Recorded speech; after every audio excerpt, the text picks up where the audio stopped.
So, yun po guys, ayan, magandang araw po sa lahat. So, may pag-uusapan po tayo sa video po na ito. Ito po ay tungkol dun sa mga comments at mga suggestions po ng mga viewers, especially sa mga nagmamahal po kay Krishna, sa darating nga po na birthday po niya. So, nagbasa kasi ako ng mga comments kanina sa mga contents ko. At mostly po sa nabasa ko doon sa most recent content ko kahapon is parang may iba po na nire-required po akong pumunta po doon sa birthday ni Krishna. May iba na nagko-comment na malapit lang naman daw po ako, dapat pumunta daw ako. Sila Ate Arjobs nga daw, sila Madam Malditang Buutan is pupunta nga daw kahit na malayo po sila. So mga ganoon ba? So marami mga comments doon na nahihirapan po ako mag-reply kasi napakarami po nila. So kaya ko po ginawa ang video po na ito para kumbaga explain na lamang po isahan, para hindi ko na po kailangan mag-reply isa-isa, explain isa-isa po doon sa mga comments. So, sa video po natin ipaliwanag ko po yung mga factors, yung kung ano nga ba yung decision ko, kung ano-ano nga bang mga, kung makakapunta ba ako, hindi, ganoon po. Alam kong very irrelevant naman ito sa buhay ni Krishna. Kasi sino ba naman tayo para maging isang importanteng tao sa buhay ng idol natin, di ba? Pero since nagre-reaction ako kay Krishna, so, gusto ko naman din po ipaliwanag yung side ko po. Since marami pong mga comments, mga gusto pong pumunta po ako doon sa birthday nga po ni Krishna. Kasi alam ko naman na everyone is welcome naman doon sa magiging celebration po ng birthday ni Krishna. Pero yun nga, sa akin kasi na part, siguro yung ibang mga tao kapag may gustong puntahan like pumunta ka dito or papuntahin doon, so nakakapunta po kaagad kahit malayo sila, basta mayroon lang means of like yung transportation, may money, ito ganyan, so nakakapunta sila agad. So ako kasi kahit na nasa malapit po ako, mga isang oras lang siguro yung biyahe galing dito papunta kina Krishna, hindi po kasi ako yung tao na agad-agad po nakakapunta sa gusto ko pong puntahan. Kahit na gusto ko pong makapunta, ang tagal ko na pong gustong makita si Krishna personally, kahit na nagpupunta yan siya dito sa aming lugar sa Kalinan, pero hindi ko pa po siya nakita. Kasi nga po may mga factors po akong kinoconsider at may mga bagay po akong dapat mas i-priority at may obligasyon po ako dito sa aming bahay, especially sa aking mama, sa aking pamangkin. Kaya hindi po ako agad-agad nakakapunta sa gusto ko pong puntahan. So yun nga po, sa ngayon po is medyo 50-50 pa po kung pupunta ba ako hindi. Kasi yun nga nahihirapan po ako na makaalis nga po dito sa bahay. Kasi nga sa mga sinabi ko nga po dati na nag-aalaga nga po ako sa mama ko po na bulag. So hindi ko pwedeng iwanan si mama dito kasi siya lang mag-isa. Although may pamangkin ako dito, 3 years old pa kasi, at ako rin po yung nag-aalaga. So hindi mo pwedeng iwanan ko silang dalawa dito kasi nga gusto kong pumunta doon sa birthday ni Krishna, di ba? So may mga factors na dapat mas i-priority kasi katulad nga po ng pag-aalaga ko sa aking mama. So siguro kung magawa ng paraan pagdating ng 26, hindi ko alam, baka makapunta. Pero sa ngayon po is medyo malabo pa po talaga kasi mahirap po talaga.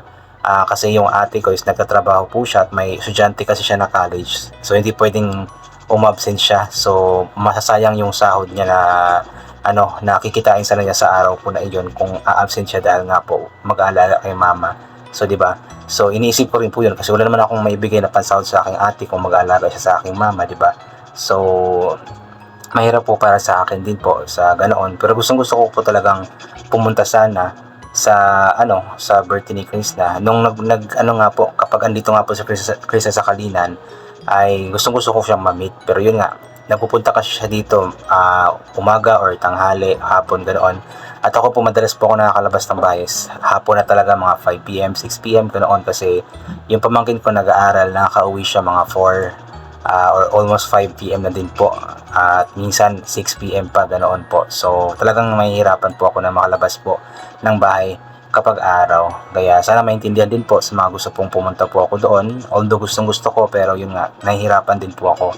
At ayaw ko sanang isipin ito kasi na-stress po ako. May base kasi akong na-stress kapag iniisip po ang bagay na alam kong mahihirapan ako. Kaya ayaw ko sanang isipin ito, pero dahil nga maraming mga comments, so kaya ipinaliwanag ko na lamang din po ito para at least malaman din po ng lahat na 50-50 pa po na makapunta po ako doon sa birthday ni Krishna. Pero syempre, wish ko na sana maging masaya po si Krishna sa araw po na iyon. Siguro guys, kung wala lamang po akong obligasyon dito sa pag-aalaga sa aking mama, sa aking pamangkin, baka matagal ko na pong na-meet si Krishna kasi pwede lang na wala, although wala akong sasakyan, wala akong motor, pero pwede lang namang ano diyan kumbaga sumakay doon sa habal-habal or mga yung mga motor na kumbaga namamasada papunta doon sila kila Krishna. Pwede naman sumakay doon. Hindi ko lang alam kung magkano yung pamasahe, medyo mahal siguro kasi malayo naman, pero pwede naman sana.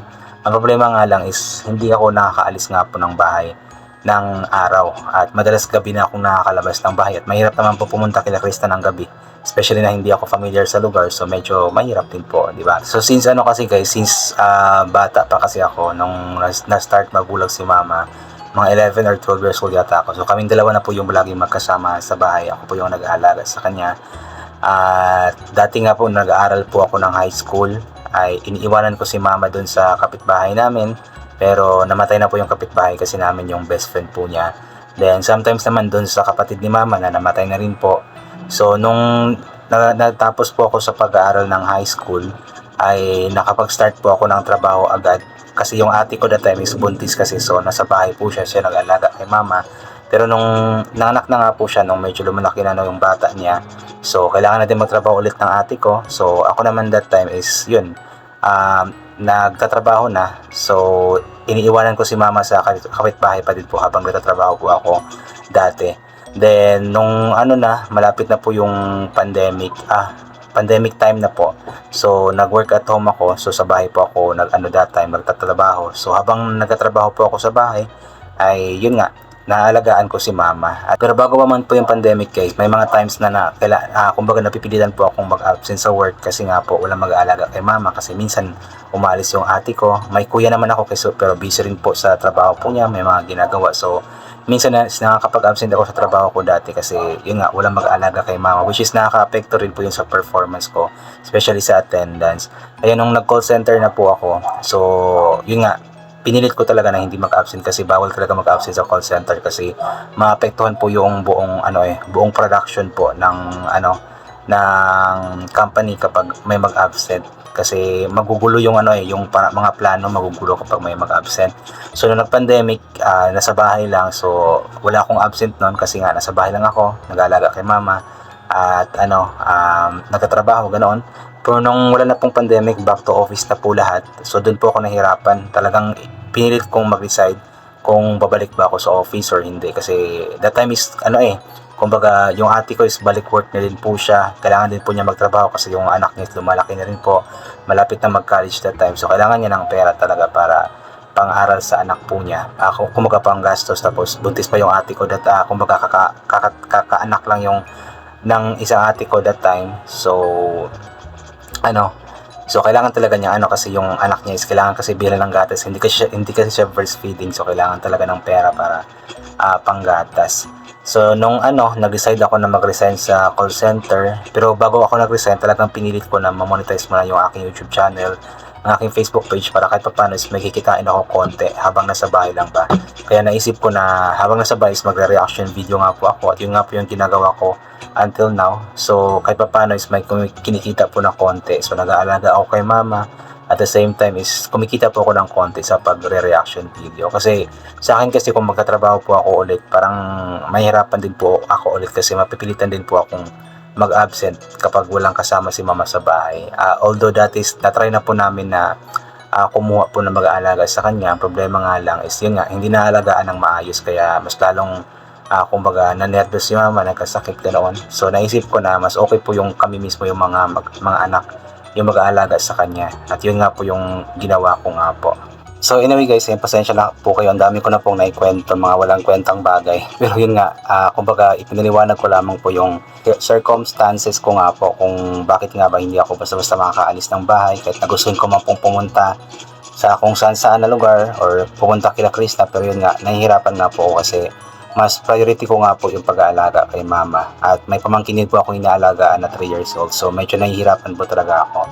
So naghanap po ako ng paraan para bago dumating yung August 26 is magkaroon nga po ng chance na makapunta. Pero nga, yun nga, medyo malabo nga po kasi mahirap din po maghanap ng mga kasama nila mama dito sa bahay, especially kapag hindi ka ano-ano, kasi hindi talaga ako nagtitiwala sa ibang tao maliban na lamang sa mga kapatid ko or dun sa isa kong auntie. Yun lamang po yung pinagkakatiwalaan ko talaga na mag-alaga or makakasama ni mama dito. Pero kung wala sila, is wala talaga din. At yun nga, bahala na po. Basta yun nga, ipaniliwanag ko lamang po na yun nga po yung mga factors nga po kung bakit hindi ako nakapunta kila Krista, especially nag-meet siya ni Ate Arjob, sila malditang buutan.